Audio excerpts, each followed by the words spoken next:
shaking up the establishment.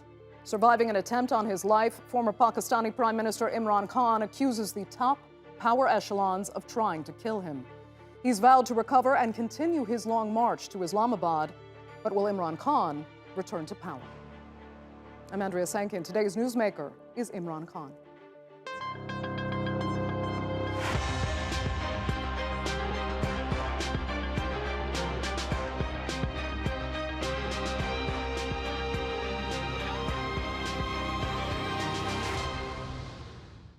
He conquered the sporting world and reached the highest rungs of power in Pakistan.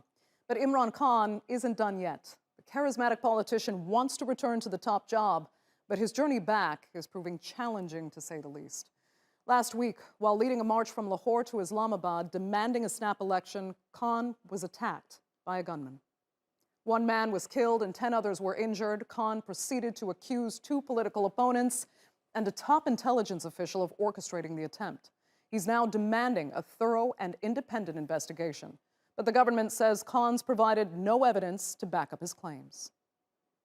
Imran Khan's political career has been stacked with drama. After his Pakistan Tehreek-e-Insaf party won the most seats in 2018, the former cricket legend became prime minister. His promise to eradicate corruption and bring reform resonated with the Pakistani people. But inflation was rising, and so too was the national debt. The PM was struggling, and his opponents were desperate to oust him. In April, they succeeded, joining forces to remove him from power in a controversial and dramatic vote of no confidence. The no-confidence motion against the Prime Minister is the democratic weapon of this crowd. We always understand that democracy is the best revenge. So what better revenge could there be? The puppet was imposed on us, imposed on this nation, imposed on Pakistan. So we are using our democratic right to send back this Prime Minister. Well, despite his ouster, Imran Khan still enjoys huge support. He rallied thousands to the streets demanding a snap election, but soon he was facing terrorism charges. Those were later dropped. But last month, the Election Commission found the former PM guilty of selling gifts received from leaders of friendly countries. Now, Khan received a 5-year ban from holding public office. That's now under appeal. In the short order, which we have received till now, the Imran Khan has been disqualified for the time being. Now it is up to him to file appeal before the Honorable Supreme Court, and the main decision will again come from the Supreme Court that for which term he is disqualified. So it will be seen at later on stage. Well, disqualified or not, Imran Khan has vowed to fight on. So to what end? Joining me now to answer that from his residence in Lahore is the former Prime Minister of Pakistan, Imran Khan. Thank you so much for being with us and for taking this time while you are recovering. It's only appropriate to ask first how you're actually feeling, and I mean not only physically, but psychologically. What state has this shooting, this attempt on your life, actually left you in? Psychologically, more determined than ever. I was expecting something to happen. I predicted this first 4 months ago when there was a plot against me. 4 people in closed room had made this plan to assassinate me. And this is way back in May, July, June at that time. And because they were very powerful people and because I had exposed the plot, then the next plot came in, which is when they got me. And that was to orchestrate this as if it is a religious fanatic who had bumped me off, so that attention would not be on those 4 powerful people. It would be on a religious fanatic. And so the whole sequence of events, how they first, a video was manufactured by a certain agency, and then a video which showed me as if I'm committing blasphemy, I'm hurting religious sentiments, and then how it is picked up by one of their pro-journalists who then flashed it, and then it was on national, the government-owned television. They played that thing for a while, how I had upset the religious sentiments. Okay. And then the ruling party, the information minister, they picked it up. So it was all part of a plan to make it out that eventually some fanatic had killed me. Right. I understand you're talking about your own suspicions right now, and there are some very serious, really, discrepancies in what you've said versus what the government is saying and what they believe is evidence so far. Now, you put out a statement almost immediately after you were shot, directly blaming two government members and a senior intelligence official for the attempt on your life. You provided, as you just did again, some background and reasons for your accusation, but no solid evidence as they have demanded. And now I asked Shahid Haqqan Abbasi, another former prime minister who's with the ruling party, what he made of your accusation. I'd like you to hear his response. I think it's a tragedy that a person of Imran Khan's stature, who served as the Prime Minister of the country, would stoop so low to accuse the Prime Minister and the intelligence officers of being behind this shooting. The shooting took place in a province which his party controls. So I think it's time to investigate and see what was the motivation behind this shooting. The shooter has been arrested, and the truth should come out. I think for Imran Khan to speculate and try to gain political points out of this is something that is very much not acceptable. So a tragedy, he describes it as. Imran Khan, have your accusations potentially crossed a line here, and are you trying to gain political points? 3 points, Andrea. Number one, my party right now, and all opinion polls would verify that, is by far the most popular party in Pakistan's history. We have won 75% of by-elections where my party on one side, 13 parties, all the other parties on the other side. And with government support, establishment support, with the election commission favoring them, we won 75% of the by-elections. Out of 37, 29. It has the biggest we understand. Support, I'm not. It is visible on the ground. Right. Hold on. I'm not debating the Andrea, popularity listen. of your party and of yourself. Hold Okay. on. I'm just sort of making my points one by one. So if it was for popularity, I wanted to blame someone for assassination. I don't need that sort of popularity. Number two, what he's talking about, the Prime Minister and the Chief Minister, it is on record that to stop a protest against them in 2014-13, it was a famous model town massacre. The police fired into a crowd of people, killed 12, 60 got bullet wounds, and this is still case in the court. So number two, and then both these guys have extrajudicial killing on them. Number three, and this is very important for you to understand. On the 24th of September, I actually went into a public rally and gave the script of what was going to happen to me 6 weeks ago, where point by point I said that first, these statements that I had committed blasphemy, then they would be picked up by the government-owned media, government ministers, then they would start, the PTV, Pakistan Television, for 4 days they ran this thing that I've committed, offended religious opinions. And the whole idea behind was to have eventually in the name of a religious fanatic, have me assassinated. So this was predicted. I went on 2 programs before that. So this is not new. And so, for him to say that I made these allegations, I want to have an independent investigation into it so that we can give the sequence of events what happened. And then the cover-up that has followed over.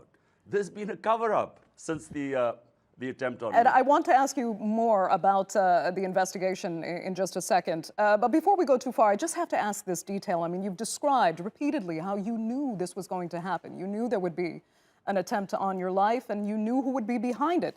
Why have you refused then to speak behind bulletproof glass, for example? Doesn't it just seem reckless? Don't you owe it to your supporters to keep yourself safe? Look, Andre, the people who were behind this, and in fact, the 4 people who first initially planned it, and now these 3 people this taking refuge behind a religious fanatic. They are powerful enough that if you plan to have bulletproof or something, they have other ways and means of blowing you off. So, I figured out that, look, so I was kept, and throughout the 5-6 months I've been campaigning, there were consistent warnings that they're going to hit you in certain place, or if you do this rally, your life is in danger. These were written warnings given by this administration. Now, I was left with a choice. Do I stop a campaign, the campaign for freedom, a genuine democracy and free and fair elections, or do I just sit at my home and allow this injustice to take place? So I took a decision that it doesn't matter, if I have to go, but no way should a nation compromise on its independence. So the situation right now is that we are governed by criminals. These guys, 2 families who are governing us now, for 30 years they have been governing Pakistan. They have massive criminal cases on him. They've been in jail several times. There's material written against them and all in international media. So they've been plonked on us, and we are expected to accept this like a herd of sheep. So I decided I was going to be in the field against Fair enough. this. Fair enough. Yes, I mean, not only have you named, precisely the people you suspect, including from these 2 dynastic families as you know so well, but in the past, you've also said those very people are also supported by the United States. Let me ask if you think foreign powers now have a role in what is happening to you in this moment. What can outside powers do really? It's a domestic issue. We have to sort it out domestically. Outside powers only influence you when you have weaknesses internally. And that's what they exploit. Then why did you think they were so active the before? Way ahead. No, they're active because there were internal weaknesses. And the internal weaknesses came from within because, for various reasons, it was decided that the regime needed to be changed. So therefore, so that's when the outside forces come in. But the question is, the way forward is only one. Genuine democracy. Allow the people of Pakistan to elect their own government. Let's not be dictated from outside or from any internal powerhouses who just plonk people, criminals on top of you, and then expect that, like a herd of sheep, you should accept it. Right. That's what, so hence I've been campaigning for 6 months. No, I've gone all over the country. And, the greatest pleasure for me is that after 26 years, I finally see the sort of political awareness that never existed before in my country. So we have and that's what scared these people who tried to kill me. You can definitely see it's been encouraging, at the very least, for the PTI. But let's talk about first the investigation now, because that will be crucial going forward. We know Punjab police, the people in charge of where this assassination attempt took place, they've taken it upon themselves, actually, to lodge an investigation into your shooting. Is that good enough? I know you've said you want an independent investigation. Okay, so tell us why Punjab's investigation won't be good enough, and what do you actually want to see independently from investigators? In what form? Would they have to come from outside? So, Andre, number one, my party rules in Punjab. Punjab police is under my party. I am the ex-Prime Minister of Pakistan, and not just that. I am the head of the largest political force in this country. And I could not get a case registered against these 3 people who I know were involved in this. I know it. And whenever there is a proper investigation, starting from who released the video and the people subsequent of events that followed, I know exactly that these 3 people will be implicated. Now, imagine that my party rules Punjab. We could not get the Punjab police to register cases against these 3 guys because it was for investigation. So If in the investigation they turn out to be innocent, fine. But at least it's my right. They almost killed me. I mean, it was a death trap where they, which I survived. So at least I should have the right to decide that whose motive was it to get bumping off. And we could not register a case against these three guys. The Punjab police refused. So who do you want now coming in? Who is controlling Punjab police? Okay, I do get your point. So who should be coming to investigate? Who is controlling? Who will not be influenced by any political powers? So it was a very genuine request that if these three people are involved, all the investigative agencies in Pakistan are under these three individuals. Now, how do I get justice when these three people are sitting up there? They're not going to allow justice. And what happened, Andre, since the shooting, the way the whole case has been handled, 20 minutes later, this guy appears and says, I shot him and I'm all alone. How did he appear on TV? Who brought him on television? The police is not allowed to, unless a proper investigation is done. So all I'm asking is very simply, who would do that proper investigation? You want the United Nations to come in? Well, in Benazir Bhutto's case, the United Nations came. I think UN sent someone. It doesn't work. Really, what we need is the Chief Justice of Pakistan. He's got to be more assertive. Look, this is a question of rule of law. My whole struggle for 26 years has been movement for justice. Justice is everyone is below the law. Now, quite clearly that if I, as the head of this party ruling the province, if I cannot get these three powerful individuals to at least have investigated, the police would not register a case, means they're above law.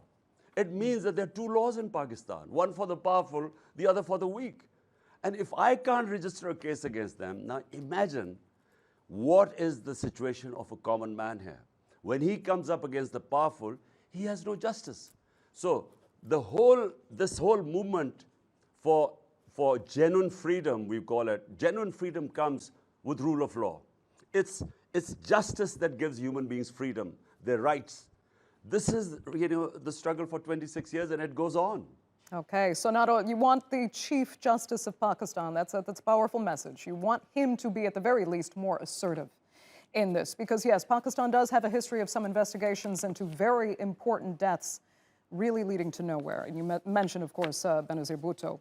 Also, it's very interesting you're talking about the gunman that they have said, and they said gunman. You have been very insistent that gunfire came from several directions, not from one person. Yet, in the report that's been filed, there is only a single gunman, from what I understand, being investigated.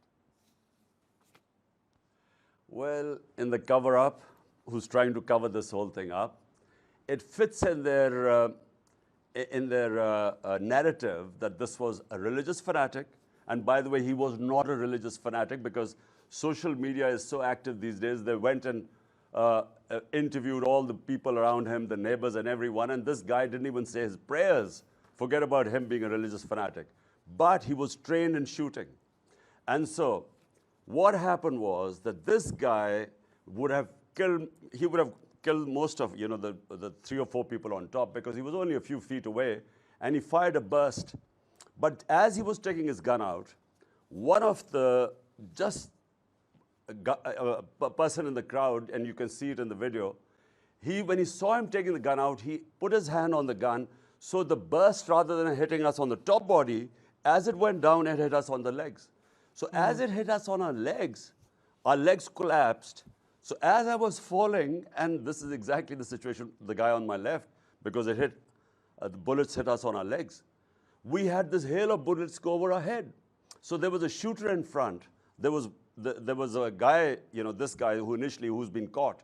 But there was another guy, because another burst of gunfire came, and we had bullets going over our heads as we were falling. Had we not fallen, this other guy would certainly have got us. So there were definitely 2 shooters, some said 3. Most of the people on the container saw the fire from the front. Tonight we should have forensic report. And if it has not been altered, because here there's a deep state that controls everything. So like they would not allow the police to register a case because it was some intelligence officer, a Major General Faisal. So they wouldn't register a case because of him. Okay. So what will happen now? Will they alter the forensics? We will get a report tonight. And we know, all of us know that there were firing came from two sides. Okay. I look forward to hearing that forensic report, the results of that. But let's look forward now. You've said you're going to return to the Long March. And I want to look at something you said before, because you're getting closer to Islamabad, where this is all supposed to culminate. You had said about the Long March that this is a revolution, but you asked specifically, will it be a soft one through the ballot box or a destructive one through bloodshed? What do you mean by that? Because some might read that as you're actually threatening war if you don't get your way. Andrea is someone who started from scratch. I started politics 26 ago with no political figures, with no big names, with no family in politics. Because in Pakistan, it's family politics. It's either Sharif or Bhutto or feudals. I started from zero. And I gradually built up this movement. And I only built up the movement because eventually the public started joining me. And so it was a first genuine public movement. It took 20 years for me to actually, 22 years, to finally win the election.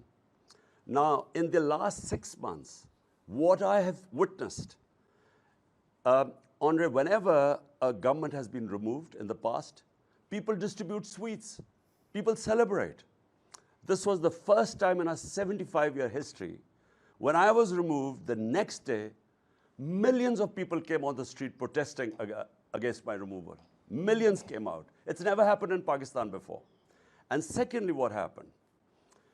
Not that they expected that it was a temporary thing, the movement would die down. It has grown. And again, I repeat, it's never happened that a government in opposition wins 75% of by-elections, despite all the establishment, the government machinery favoring the other side. And all parties on one ticket fighting against it. So it was me against all the rest of the parties. So already the revolution is on the ground. People want to change. Social media has changed people. They clamp down on journalists. They clamp down on media. One of our greatest, I have to say, one of the best investigative journalists in the world, Arshad Sharif, because he was exposing this regime change and this conspiracy, he was hounded out of Pakistan. His life was threatened. Eventually, they had him murdered in Kenya. So there was a clamp down on media, on my activists. They've tried to disqualify me. There were cases, terrorism case against me. But social media. Now, this is something you can't control. So social media has raised the level of awareness. So it's my belief now, the change cannot be stopped in Pakistan. We have two ways. This genie of public awareness cannot be put back in the bottle. Either it will go the ballot way, which is the peaceful way, a soft revolution, or it will take the other way and out of everyone's control. Because it's a young population. Remember, Pakistan, 60% of our population is below 30. This is a young population, mobile savvy, aware of everything. The information cannot be stopped. And these are the people who are forcing the change in this country. Right. And nobody wants the bloodshed. So at the very least, can you wait a year for a scheduled election? Under two things. Number one, if there is a bloody revolution, which happened, for instance, our neighbor Iran went through a bloody revolution. It is destructive. It takes time. You never know which direction it would take. And it goes out of everyone's control, could lead to chaos. The only way forward is a peaceful revolution through the ballot box. And that's a constructive revolution. So we all pray that that's what happens. But my worry is that there's this entrenched mafias who do not want to, who've been hogging the resources of this country, the elite capture. But they still say they're in my power worry is that and they that they might will not hold an realize at the election time. next year. Can you wait for that election? So about the elections. Look, firstly, the country in 6 months, our economy has tanked. Business confidence in the latest survey is the lowest ever. our growth rate is falling, our exports are falling, our remittances are falling, the trade gap is getting bigger. This is all documented. So the whole basis behind it is political uncertainty. No one knows what's happening. You cannot have economic stability unless you have political stability. Political stability can only come through elections. There's no other way, because when you have a government for 5 years, mandate, public mandate, that's how you start then getting business confidence. Investment doesn't take place if I'm not sure what's going to happen in 6 months or a year's time. So the only way out of this crisis are elections. Now, about your, we can wait because we're gaining by the day. Politically, electorally, it doesn't make any difference to us. But to the country, my fear is that we might actually default on our external payments. And that's what it is looking like right now. So, for the sake of Pakistan and all those people who care, who are in position of power, there is only one way out. Some also suspected that you were so eager to get an early election in order to influence the appointment of a military chief that was favorable to you when General Bajwa retires in a few weeks' time. I first have to ask you is if there's some truth to that. Did you want to be able to influence the next leader of your military? Look, Andrea, look, the problem is when you have corrupt ruling elite, when you have people in who are head of political parties who have massive corruption cases against them, then their number one priority is, after they've made this money and they want to make more money, how do they preserve this wealth? So they have to influence all powerful institutions of the state. Why do they have to have their own people, their own army chief, their own judge, their own head of FIA, the investigative agencies, and so on? Because their primary concern is not what's good for Pakistan. It's how can they preserve their wealth. And by the way, Andre, if you look at the developing countries, the number one problem is corruption of the ruling elites. Because the ruling elites, when they take money out of the country or steal and take the money out, they have to weaken state institutions. Otherwise, they will not be able to do it like in Western countries. That's why countries are poor, because the ruling elites plunder the country and then launder it out of the country. As the report of the United Nations Secretary General, the fact-type panel, which came up with a report that $1.7 trillion leave the poor countries for rich countries or rich capitals or offshore accounts. So therefore, I do not need my own army chief. I want an army chief on merit who's good for Pakistan, for the institution. I do not want my own judges. I want judges on merit. When I was in power, there was no family members I put in important places like these two family parties, because all family takes over. So for me, what is good for Pakistan, for any institution, is merit. So I never want my own army chief. I want army chief to be selected on merit. Okay. But these two guys, these two heads, Sharif and Zardari, they can't afford anything who's on merit or who's independent. They want their own man. That's what people are still accusing you of. I know you deny it, and I mean, you're right now accusing a senior intelligence or military official of orchestrating your assassination. Listen, nobody really has ever challenged the role of the military in Pakistan's politics the way you have. But what's difficult to understand is whether you want the military out of Pakistan's politics, or do you want the military on your side in Pakistan's politics? Which is it? Look, Andrea, let me say one thing. In the 200-year history of Test cricket, international cricket, I am the captain who brought in neutral umpires.